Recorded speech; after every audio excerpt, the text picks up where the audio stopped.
if you do not have love? So love and mercy go together. Question. You talked about the time of mercy and there is obviously a timetable, because 70 years ago on February 22nd, this image was seen for the first time by Saint Faustina. The Holy Father himself is special, because his mission on life is to bring in the time of mercy. Is there a timetable that Jesus has for mankind? Because I have heard from radio shows in America, that's not to say prediction, because the time and the place is known only to God, but we are obviously in these final times. What is expected of society when the Holy Father decreed Divine Mercy Sunday in the year 2000, and the bishops are indifferent to it, because the decree has gone out to the bishops, and therefore they are the ones to instruct the priests and they won't? We people are basically having to listen to the bishops and the priests, but if they don't speak of divine mercy, or follow the feast for us to celebrate, how do we raise that up? Answer. We raise it up by giving more information to the priests.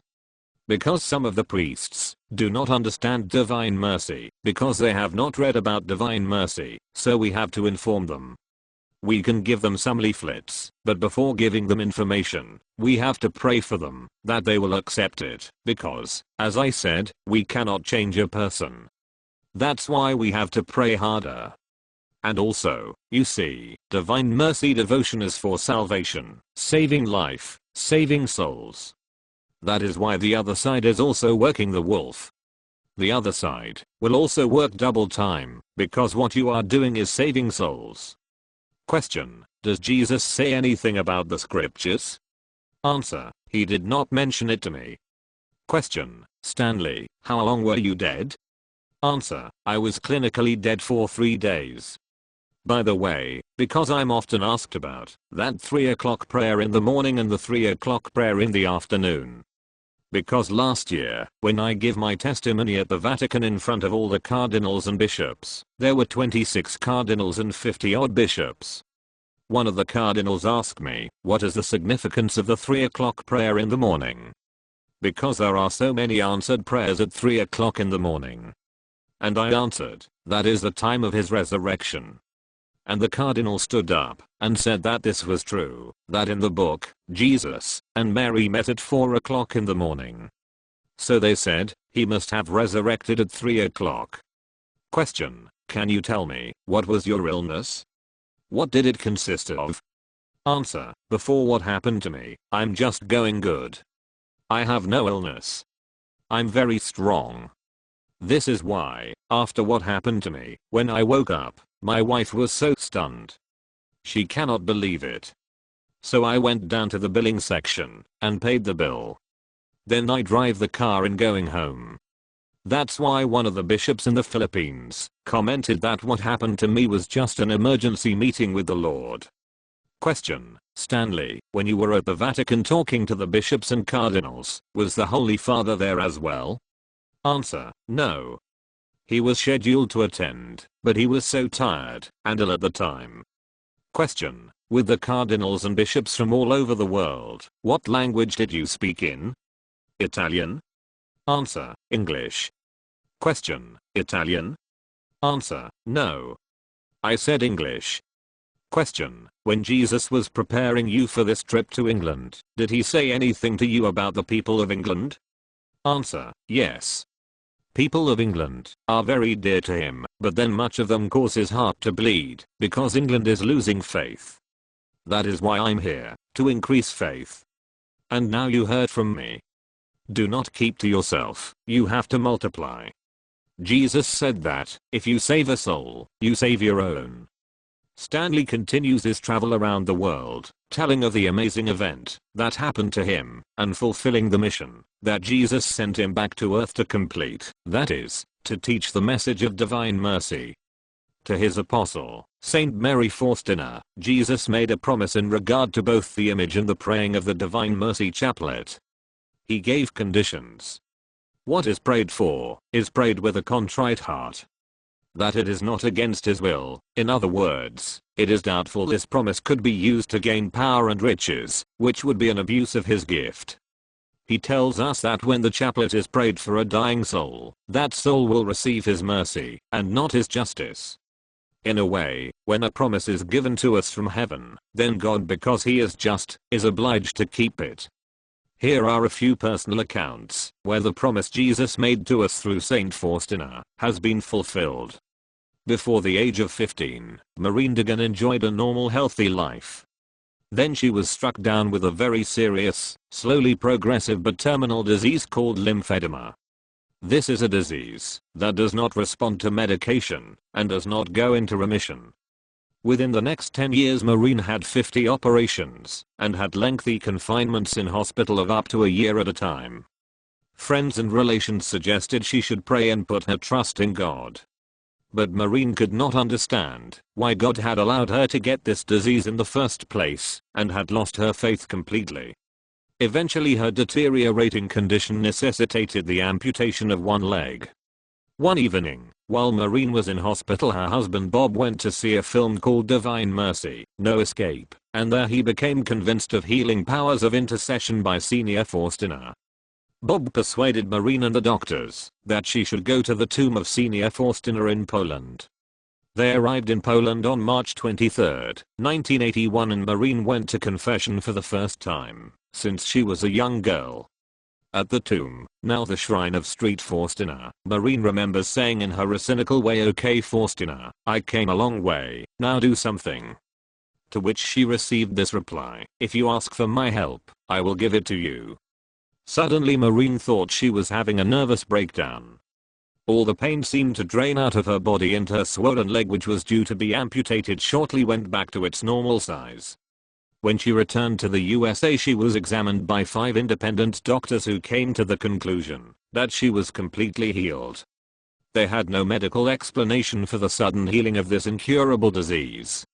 The accumulated evidence for this miracle was examined in consultation by 5 doctors appointed by the Sacred Congregation for the Causes of Saints. Having passed this test, it was examined by a team of theologians, and finally by a team of cardinals and bishops. The cure was accepted by all as a miracle. This miracle was used in the process of Senior Faustina's beatification on April 18, 1993, where she was titled Blessed. Ugo Festa was born in Vicenza, Italy in 1951. He was struck down at an early age with multiple sclerosis. Gradually his health deteriorated. This led to many other problems in his young life. By the age of 39 he was suffering from multiple sclerosis, muscular dystrophy and epilepsy. Early in 1990 his spine was becoming distorted, and he was having seizures daily. He had been continually attending doctors since he first contracted the disease, but they could do nothing for him. He decided there was nothing left to try but prayer. On the 28th April 1990, Ugo went with a pilgrimage to Rome. In his unfortunate situation, he was introduced to Mother Teresa, who was in Rome at the time, with a group whom he also became acquainted with. Ugo was invited along with this group to a retreat at the Shrine of Divine Mercy in Trent, but he refused. On leaving, one of the group, a nun, gave him 5 copies of the Divine Mercy image and a Divine Mercy medal. The following day, on the 29th of April, Ugo wore the medal and carried in his arms the images to be blessed to the papal audience at the Vatican.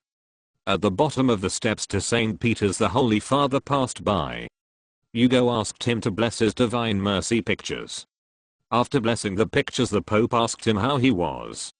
Ugo told him he felt very despondent and was at a crisis in his life. The Holy Father said, "How could you have a crisis with Jesus, the Divine Mercy, in your arms? Entrust yourself to him and pray to my Senior Faustina to intercede." With this advice, Ugo changed his mind and decided that he would go to the Divine Mercy shrine in Trent. At the side altar in the Villa Rosantissima Villazano, Trent, there is a shrine to the Divine Mercy with a life-size icon of the Divine Mercy image. On the 4th day of praying in front of this icon, Ugo suddenly noticed the arms of the image stretch out to him, and a tremendous warmth flowed through his body. He found himself standing in his feet, no longer bound to his wheelchair, with his arms outstretched to the Lord, and he heard himself loudly praising Jesus, the Divine Mercy. He saw Jesus coming down to him, his white garment blowing, as if in a breeze. He thought, "My God, this is the man from Galilee coming towards me." He heard Jesus say in a clear voice, "Rise up and walk." Hugo began to walk. All his ailments were at that instant cured, and he was more physically perfect than he had ever been in his life. On August 19, 1990, Hugo returned to the Vatican, and during a papal audience at Paul V1 Hall, he was taken to meet Pope John Paul XI again. He told him about the great grace he had received and thanked him for the words of inspiration, which led him to Trent, and resulted in this great miracle of divine mercy. He gave Pope John Paul a copy of the divine image, with the signatures on the back of the many people who witnessed the miracle on that day. Today Hugo Festa devotes his life to Jesus, voluntarily working in a hospital, and spreading the message of divine mercy throughout Italy. Renato Istapilla is a 57-year-old automotive mechanic and farmer, a loving husband to his wife Romy and a gentle father to their children. Industrious and frugal, Renato loved the daily toil of supervising and cultivating an 4-hectare farmland in Tupi, South Cotabato. His wife Romy is a teacher at Notre Dame of de Angus College. In 1991, Renato underwent surgery for cancer in one kidney. After surgery, he received no recommendation for any follow-up treatment, such as chemotherapy. With good reason, Renato and his family thought he was free of the disease. In 1998, 7 years later, Renato was back in hospital suffering from severe stomach pains and weakness. An ultrasound showed 6 cancerous masses, between 3 and 12 centimeters, in diameter in his liver. The doctor explained that his case was unusual as metastasis generally occurred within 5 years, and usually it went to the lungs. But in Renato's case it took 7 years and spread to his liver. The doctor could do nothing. No treatment was recommended nor medication given. Excluding Renato, the doctor told his family that he had only 1 year left to live. It was then that Romy, his wife, began to pray the Divine Mercy Chaplet and joined a local prayer group with the intention of asking God for her husband's healing. Although Renato was not a Roman Catholic, as was his wife, he did attend Sunday Mass with his wife. He himself was a Methodist. He learned about the sacraments, unfortunately not given in his own denomination. He was eventually baptized Roman Catholic in order for him to receive the Holy Eucharist.